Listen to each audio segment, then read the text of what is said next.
नहमदुहु व नसल्ली अला रसूलिल करीम अम्मा बाद। केरला के एक साहब ने पूछा है कि ईद बकरीद में हम सऊदी रुयत की इत्तिबा करें या ना करें?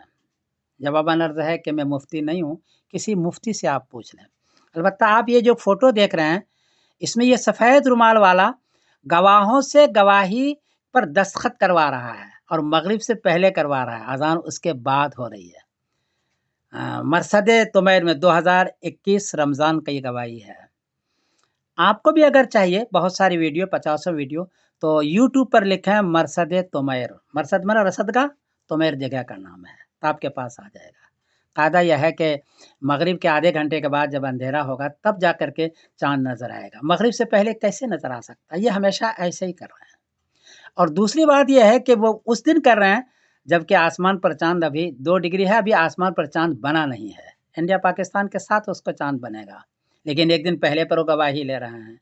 ये दोनों बातें हैं, फ़र्ज़ रोज़े का मसला है और ये मगरिब से पहले गवाही ले रहे हैं, एक दिन पहले पर गवाही ले रहे हैं। इसलिए आप अगर सऊदी वगैरह में नहीं हैं, अपनी जगह पर हैं, तो आप सोचें कि आप फ़र्ज़ रोज़े को ज़ाया करेंगे या क्या करेंगे? आप खुद सोचें।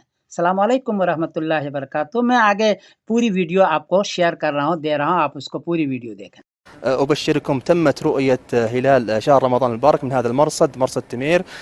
كما تشاهد الآن تم رصده من عدد من الرؤاة، والآن تجري توثيق شهادات الرؤاة من القاضي المتواجد هنا، مندوب وزارة العدل، وأيضا القاضي الخاص بهذه برصدها.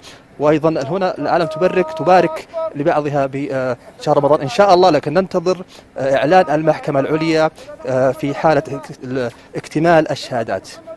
وطبعا لم توجد هناك صعوبة في رؤية الهلال، كانت الأجواء هنا صافية تقريبا إلى حد ما، لا تمنع ولا تحجب رؤية الهلال.